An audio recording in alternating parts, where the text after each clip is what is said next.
235 빼기 92 개만큼의 중성자가 있습니다. 그러니까 굉장히 많은데 저는 머리가 좀 안 좋아서 계산을 잘 못하는데 여러분도 딱 벌써 계산했죠? 몇 개인지. 아무튼 근데 그런 우라늄이 조건이 잘 맞으면은 깨질 수가 있어요. 그러니까 원자핵이 깨져서 이게 나눠질 수가 있거든요. 나눠지면 그것이 이미 이게 깨지게 되면 이미 그거는 우라늄이 아닌 거죠. 그래서 그것이 이제 예를 들어서 뭐 라듐으로 되고 결국에 가서 라돈으로 되고 이렇게 바뀌게 되는데 이렇게 바뀌는 과정에서 원래 깨지기 전에 비해서 깨진 다음에 보면은 질량이 조금 없어져 버렸습니다. 그러니까 원래는 예를 들어서 뭐 쉽게 얘기해서 원래는 1kg이었는데 깨지고 난 다음에 보니까 뭐 한 990g 이렇게 된 거죠. 한 10g이 없어졌거든요. 그게 어디로 갔느냐 보니까 바로 그만큼이 에너지로 바뀐 겁니다. 그만큼이.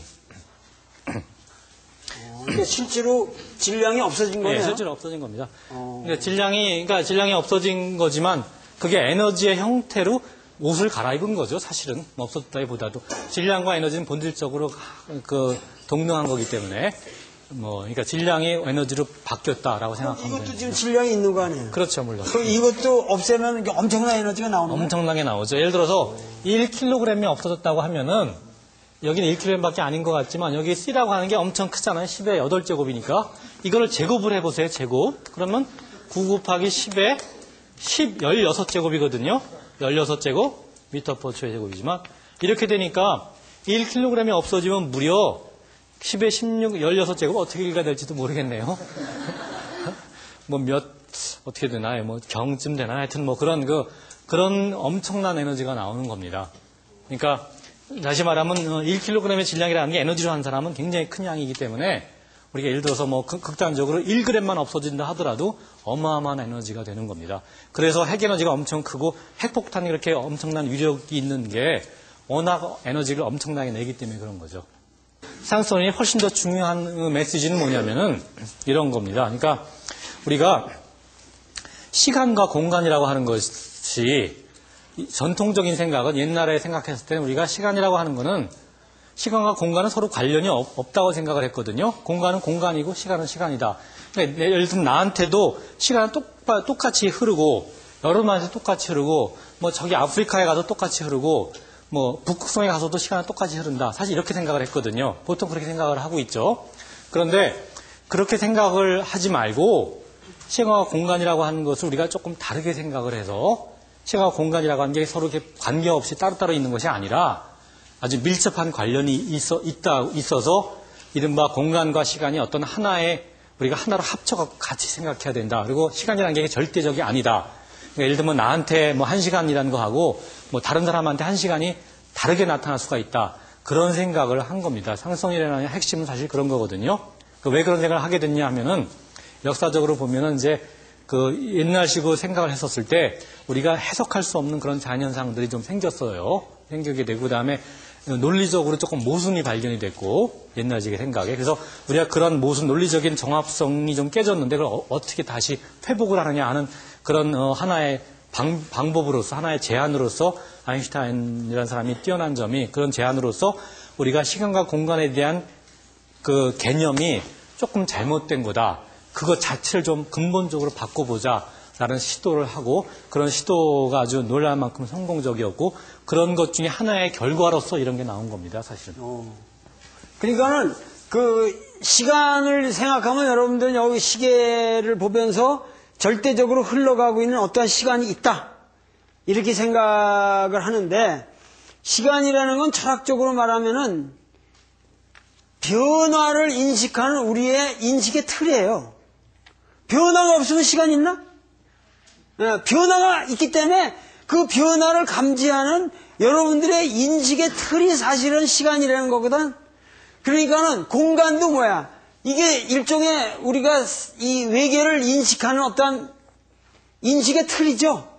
그러나 옛날에는 공간이라는 건 절대적으로 딱 있고 여기는 이 공간이 딱 있고 시간은 또 시간대로 흘러가는 게 딱 있고 이렇게 해서 그거를 딱딱 따로따로 생각한 걸 절대 공간, 절대 시간이라고 그런단 말이야. 이게 그 뉴턴 물리학이라는 고전 물리학이 기초로 하고 있는 세계관이었는데 이제 그런 것이 아까 말씀드린 대로 잘 맞아떨어지질 않는 어떠한 현상이 발견되고 그렇게 되면서 그 아주 본질적인 아무도 건드리지 않았던 시간과 공간의 문제를 건드려서 시간과 공간은 분할된 게 아니고 따로따로 떨어져 있는 게 아니고 그것이 하나로 이렇게 같이 묶어서 생각을 해야 되고 또 시간에 따라서 공간이 달라질 수 있고 공간에 따라서 시간도 달라질 수 있다라는 그런 연관성을 그냥 예술가적으로 밝힌 게 아니라 수식으로 법칙적으로 밝힌 위대한 과학자면서 사상가면서 예술가가 아인슈타인이죠. 자, 그 다음에 저는요, 최근에 황우석 교수님이 줄기세포 연구를 하다가 그게 거짓이라는 것으로 일부 판명이 돼서 논란이 됐었는데 그 사태에 대해서 어떻게 생각하시는지, 그리고 하나 더 여쭤보고 싶은 게 있다면 교수님께서 개인적으로 존경하는 역할 모델 같은 과학자가 있다면 어떤 분인지 알고 싶습니다. 네, 질문이 두 가지네요. 처음에 이제 최근에 우리나라에 좀 떠들썩했던 그런 배아 줄기세포, 줄기세포 복제 문제. 거기에 대해서는 우선 과학자의 관점에서 보면은 거기는 상당히 문제가 많이 있습니다. 왜 그러냐면, 사실은 과학의 본질을 비춰보면, 그리고 과학의 가장 중요한 성격을 비춰보면, 그건 상당히 일련의 사태를 보면 상당히 그건 좀 비과학적인 면이 많이 보이거든요. 사실은 좀 희한하죠. 이렇게, 우리나라가 마치 과학자도 꼭 연예인 같잖아요. 연예인 같이 무슨 스타 같아서 이렇게 그런 느낌을 주는데 원래 과학자는 연예인하고는 그런 건 아니죠. 그러니까 이른바 일반인들이 이렇게 일반인들한테 잘 알려지거나 보통 그렇지는 않은 게 정상이거든요. 과학자는 사실은. 근데 실제로 줄기세포를 만들었냐 안 만들었냐는 제가 거기에 관여한 것이 아니니까 알 수는 없지만 물론 현재까지 정황으로 보면 안 만든 거죠. 없는 건데 하여튼 그렇지만 중요한 문제는 예를 들어서 줄기세포가 정말로 만들었다 하더라도 그 다음 과정은 사실 상당히 잘못된 겁니다. 그러니까 줄기세포를 갖고 우리가 실제로 선전한 것처럼 이렇게 치료할 수 있는 건 전혀 아니거든요. 그건 왜 그러냐면은 물리학에서 21세기 물리학의 이른바 복잡계라고 하는 complex system, complexity, 복잡성이라고 하는 게 굉장히 중요한 개념인데 그 복잡성의 개념에서 볼 때는 줄기세포를 갖고 우리가 치료를 할 수 있다는 것은 거의 원리적으로 불가능에 가깝다고 생각을 합니다. 그러니까 그런 거 하며 그다음에 여러 가지 물리학에서 우리가 보통 과학 발전에서 내세우는 어떤 가치의 문제, 이른바 인식적 가치의 문제 같은 거 입장에서 보면은 전부 다 이렇게 하도 위배된 것이 많아서 사실 과학의 관점에서 보면